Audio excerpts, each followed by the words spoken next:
Hello and welcome back to my channel, Talented Reads.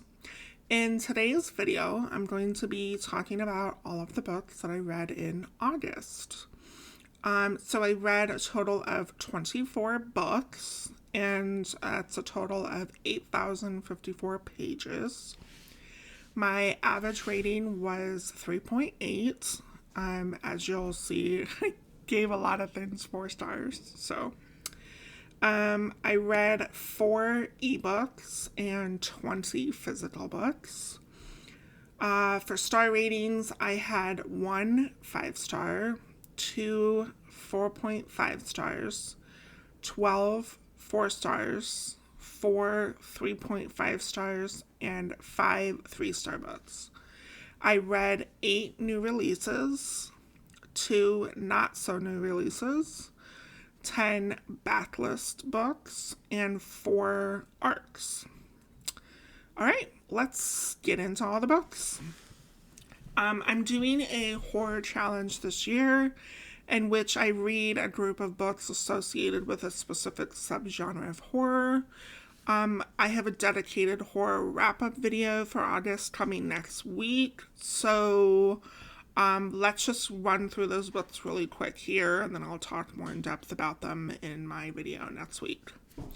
Carmilla by Joseph Sheridan Lethune. This follows Laura as she tells the story of the intriguing Carmilla, who becomes a house guest after a carriage accident and is taken in by her father. Fledgling by Octavia E. Butler. We open with our main character, Shori, who wakes up in a dark cave suffering from amnesia. Right away, we've come to determine that she is definitely not human, but in fact has vampiric tendencies. And we just follow Shori as she starts to uncover her truth and survive in a world where she is different. Carrion Comfort by Dan Simmons. Told in 2 different timelines, the past and the present. This is ultimately about Saul and his decades-old journey to hunt down an evil he first experienced in the Nazi extermination camp. But in this journey, the hunter becomes the hunted. Nightblood by T. Chris Martindale. This is about Chris Stiles, who is enlisted by his dead brother Alex to travel to the small, quiet town of Isherwood, Indiana, to battle a legion of bloodthirsty vampires. And lastly is In the Valley of the Sun by Andy Davidson. This follows Travis as he wakes up one night and realizes he's become a monster. And in a separate point of view, we follow a Texas Ranger who is hunting Travis to make him pay for his crimes. All right, next I read some arcs this month.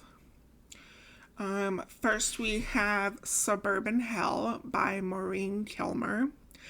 I would describe this as Real Housewives meets the Southern Book Club's Guide to Slaying Vampires.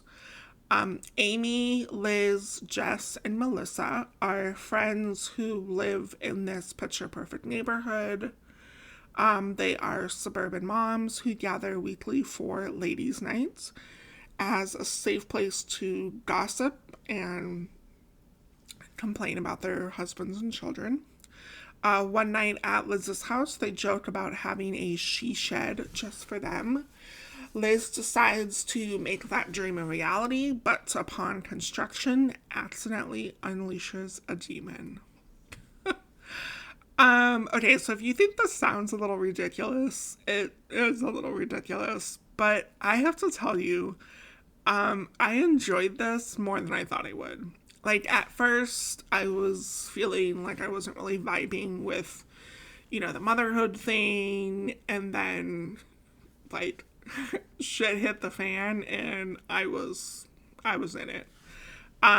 This ended up being just a really great time. The group of friends were all very funny and sarcastic and witty. And as a reader, I very much felt like even I was part of the group. And I thought the storyline was just a really great mix of neighborhood drama with some supernatural elements, scary, demonic crap, and just above all else, showcases the power of friendship. In fact, I love this so much that I bought myself a copy. And also because look at this cover. I mean, come on. This was released August 30th, and a big thank you to NetGalley and Putnam for the art. I'm the Girl by Courtney Summers. Georgia stumbles upon the body of Ashley, and she decides to team up with Ashley's sister Nora to uncover the killer. Meanwhile, Georgia is determined to be the it girl in Asperia, a place where money and power rules everything. So this is just an okay book for me, and frankly, I was a little disappointed. For a young adult book, there's a lot of difficult, hard topics, and while I get what the author was trying to do and say, I think the execution was off a little bit.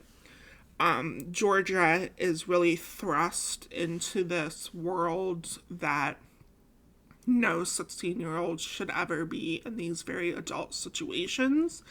Yet all of these older characters, understand what's happening, but provide no explanation to Georgia, nor do they help her in understanding what's appropriate and how to help herself. It's kind of like everyone knows what's going on, but it's just plain blind. I kind of wanted to just insert myself in the story, set her down and be like, here's what's up. So that was very frustrating. This will be released September 13th, and a thank you to NetGalley and Wednesday Books for the art. Friends Don't Lie by Nell Patterson. This is about Isabella Butterworth, who is pretty shy and a homebody. And she begins receiving emails for an Isabella Butterworth, only it's not her. She decides to find out who this other Isabella is and insert herself into her life. So after reading a book by Nell last year that I absolutely loved, I had very high hopes for this one, but it fell a little bit short. And I can't really pinpoint exactly what it is that didn't vibe with me. I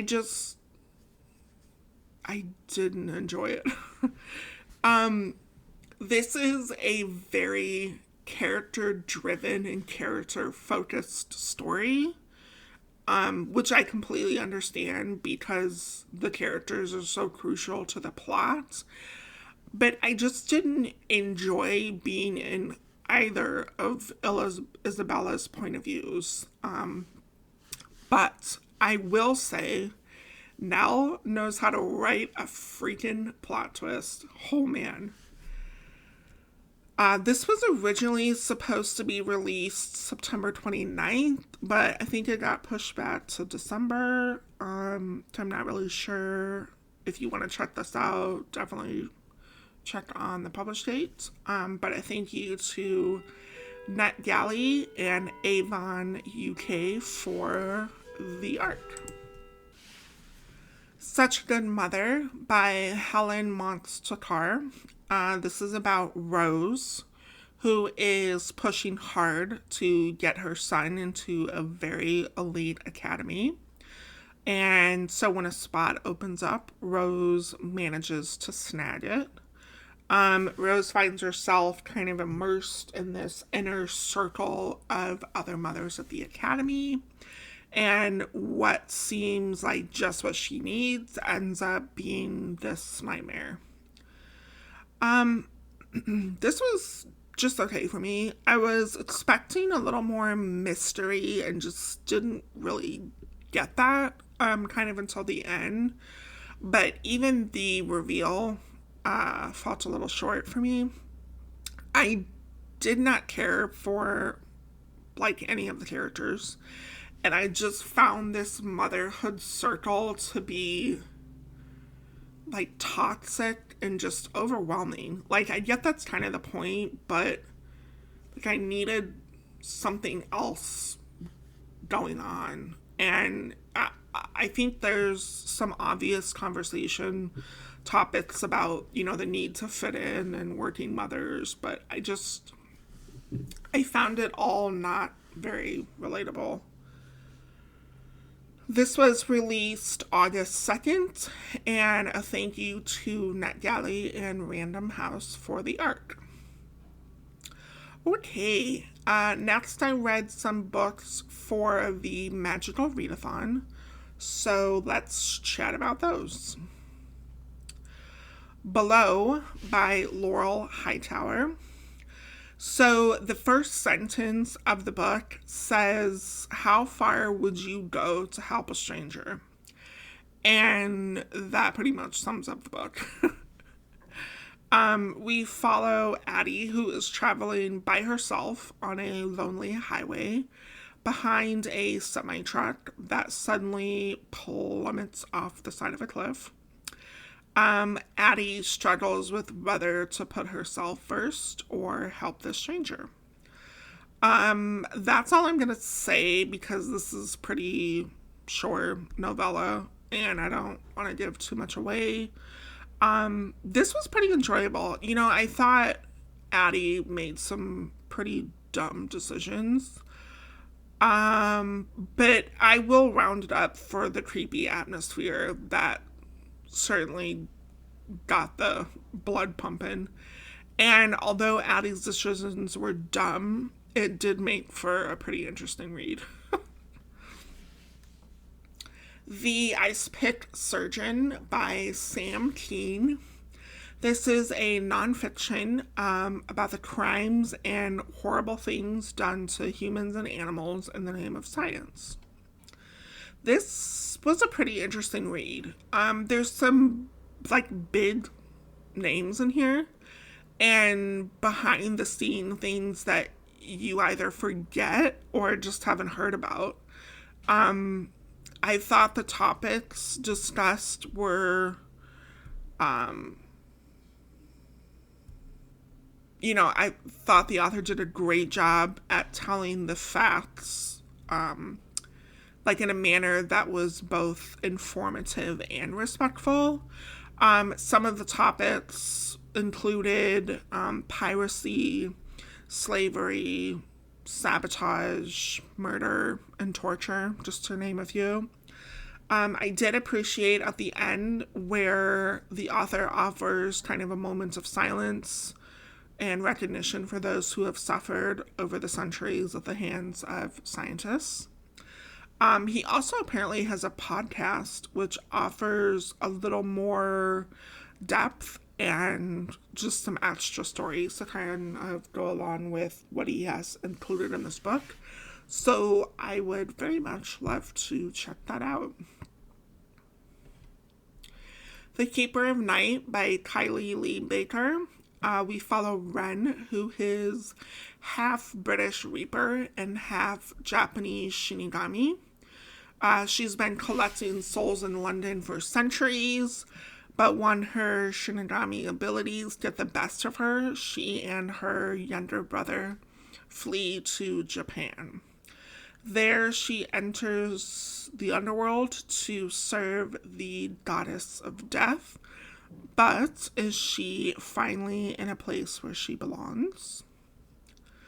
So this wasn't bad. I liked the lore of the Reaper and Shinigami and just this fantastical element of the underworld and all of the yokai demons that she fights along the way.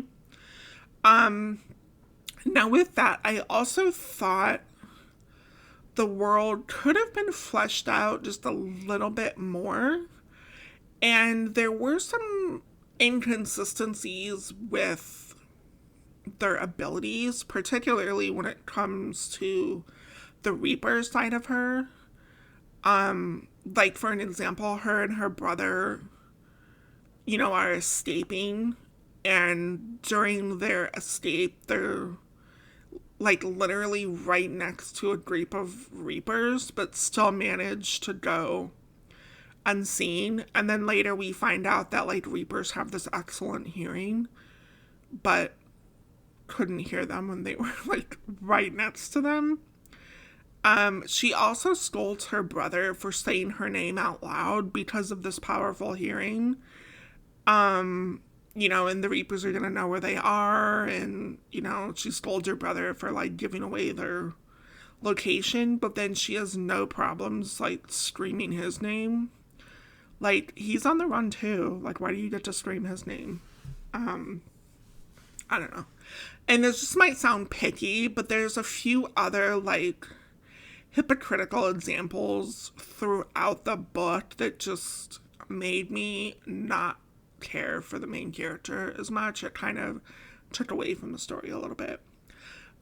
This is the first book of a duology.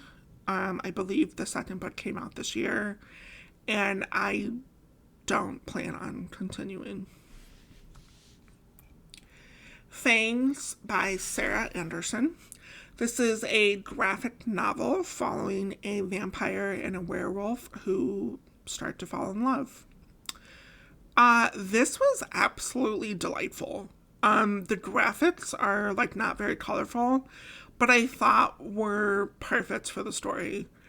Both the vampire and the werewolf, they were funny.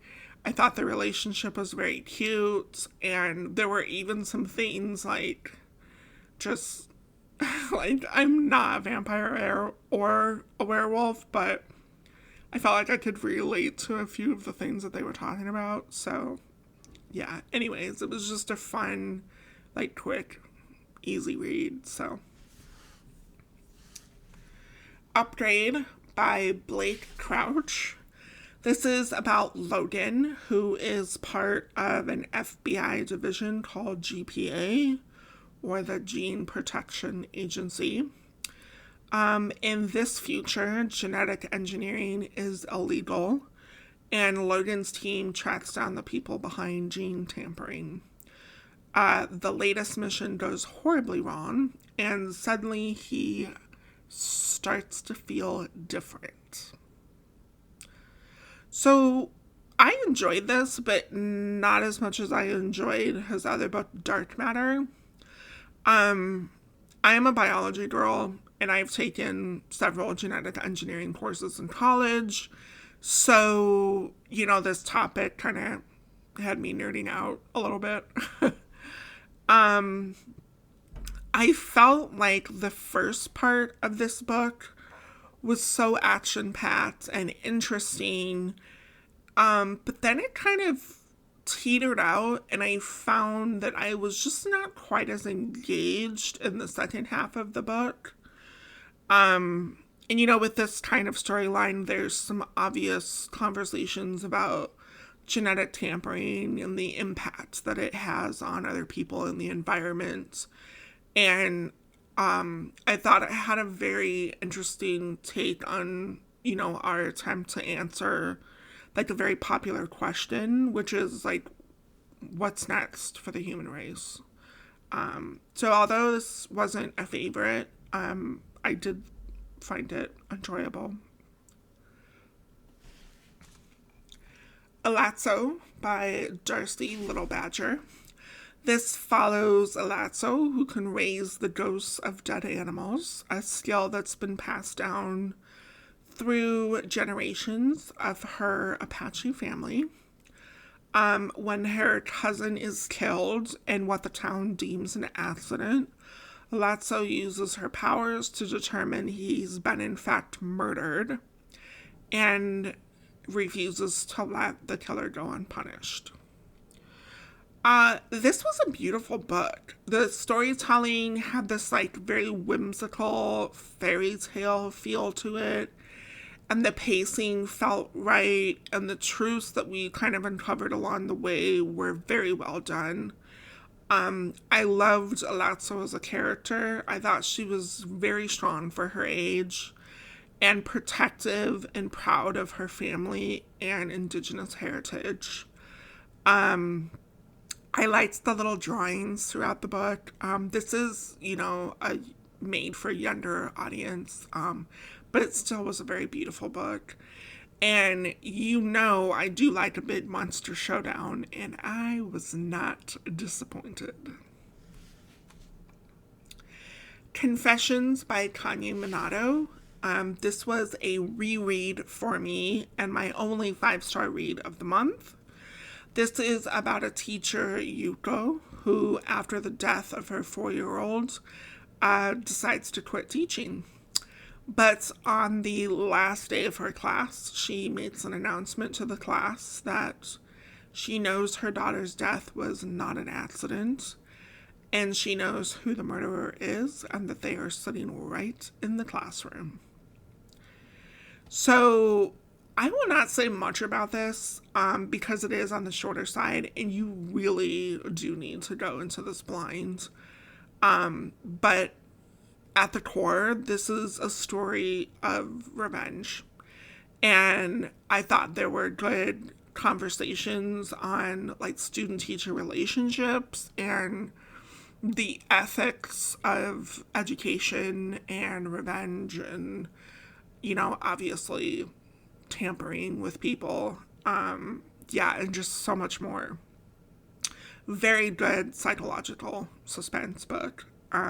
Like I said, this was a reread, and I highly enjoyed it, even the second time around. You Are Invited by Amanda Giatissa.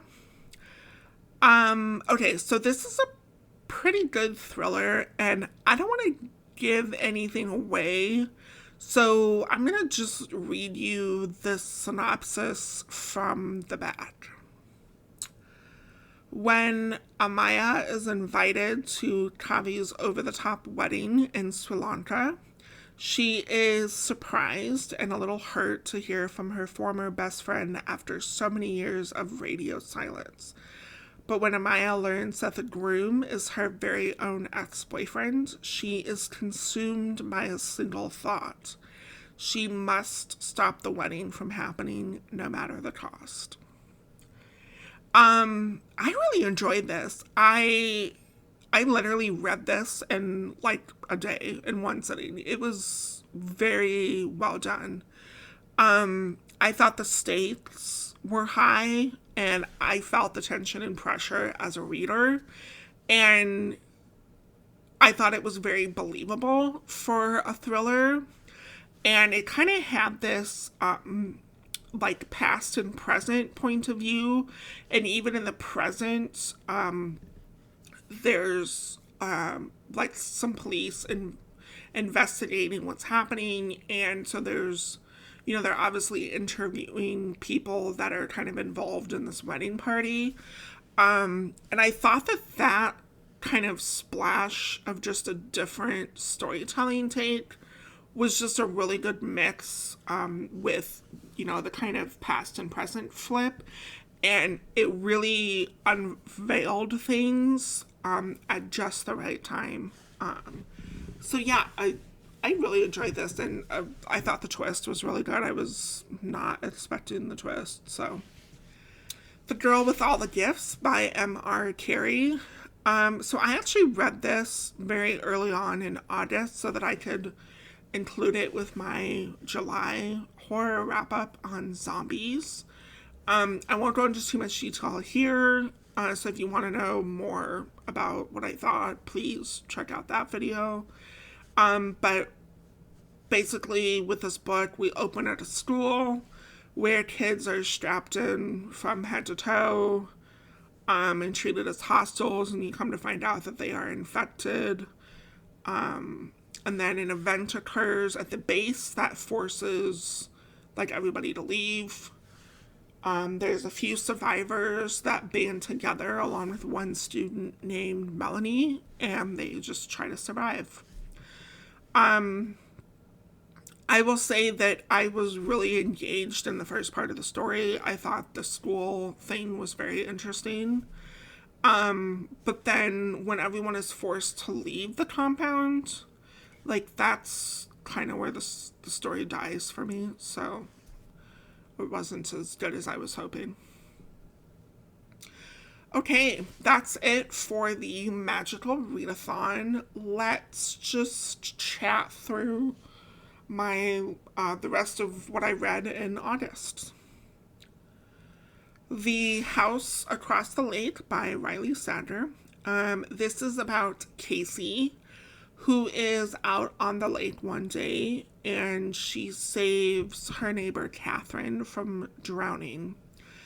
After the two kind of start up a type of friendship, Casey becomes concerned when Catherine disappears.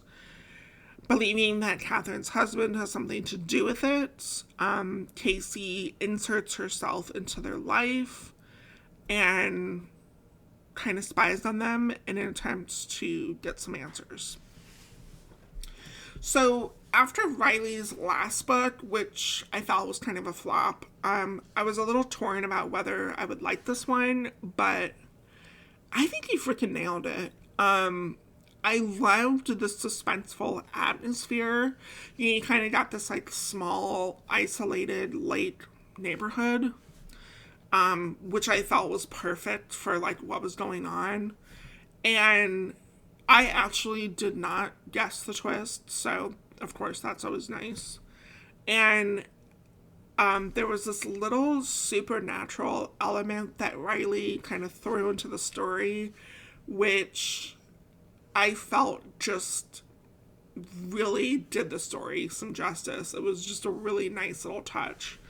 And of course that did help explain some of the few things that were happening and some of the character decisions, which I thought was a very unique way to do that.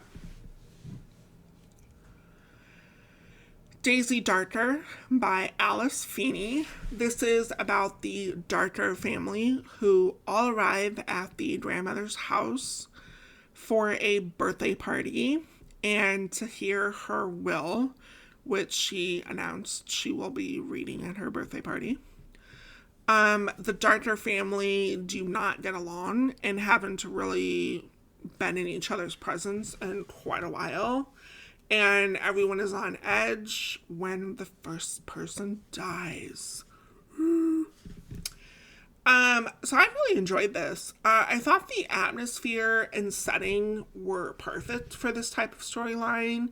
You know, it added to that tension and paranoia a little bit. I think this would be actually a really good thriller for those of you looking for some books coming into the fall. Because this is actually a Halloween party. Her grandmother loves Halloween, so there's a big, like, Halloween theme. And I saw that there were a couple of, I don't know, like, I don't want to say bad reviews, because it's, you know, everybody's entitled to their opinion, but I do feel like you have to suspend your beliefs a little bit, in order to, like, believe that the killer could pull off everything. But it really is worth, like, just riding the wave, you know. The Book of Essie by Megan McLean Weir. Essie is the youngest of six, and an evangelical, did I say that right? Why can I not say that? In a very religious Christian family. A family known as the Six of Hicks, a highly popular reality television series. When Essie's mother, Cecilia, discovers that Essie is pregnant, their world begins to tear at the seams. This was a surprisingly engaging book, heartbreaking, but I had a hard time putting it down. There's a lot of big topics and conversational pieces around religion, and this kind of growing up in the spotlight. Now, I will say that I wish almost that conversation went a little bit deeper. This was published some years ago, so I'm sure, that topic was probably a little taboo. Nobody really discussed it that much. But I would have appreciated a longer book, in order to kind of discuss more on that. There was also a lot of trauma, and the author makes it a point to call out this trauma for some of the side characters as well as Essie herself, that I just felt needed to be addressed differently.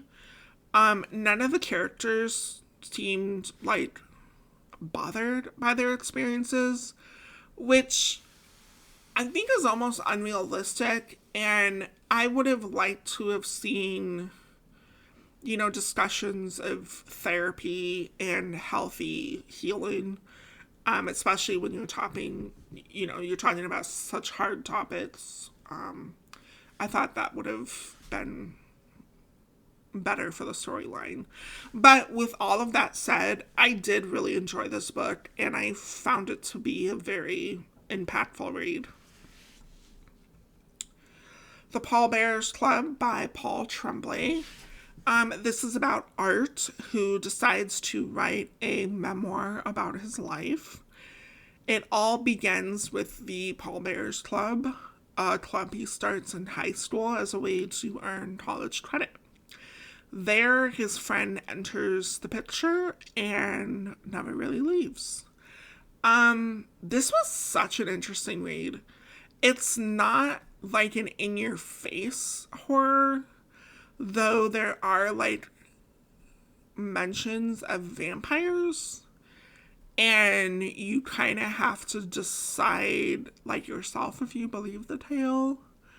I don't know, it was done very interestingly, and this is obviously, like I said, written as a memoir, but Art's friend is like reading it along with you and making notes in the sidelines of the story, which I thought was kind of distracting at first, but as you go along with the story, I thought it really brought the story to life. Her notes were funny, and it's almost kind of like, dude, you're telling it incorrectly, like, let me tell it the right way kind of thing, which was, I think, kind of funny, and you could really tell, it just brought their friendship to life a little bit.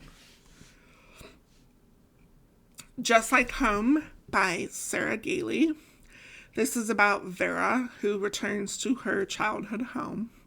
Her mother is dying, and Vera returns to help clean out the house and just kind of spend the last remaining time with her mom.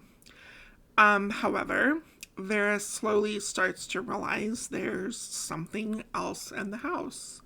Something that's happy for her return. Oh yeah, Sarah Gailey nailed this freaking haunted house story. I really love this. I thought the backstory of this serial killer element, along with this strange, like, toxic relationship between Vera and her mother, just worked perfect for the book. It made the vibe, like, even more awkward and mysterious than it already was with the stuff that was happening in the house. I thought it was told very well, and we get like little teasers and then revelations at just the right time. I read this book so quick, I couldn't get enough of it. So Alright, last book is The Merciless Ones by Namina Forna. This is the sequel to the first book, The Gilded Ones. And because I don't want to give away any spoilers, as the second book picks up, like, literally from where the first book left off, I will kind of just talk about the synopsis of the first book. So The Gilded Ones is about Deka, who is an outcast in her community.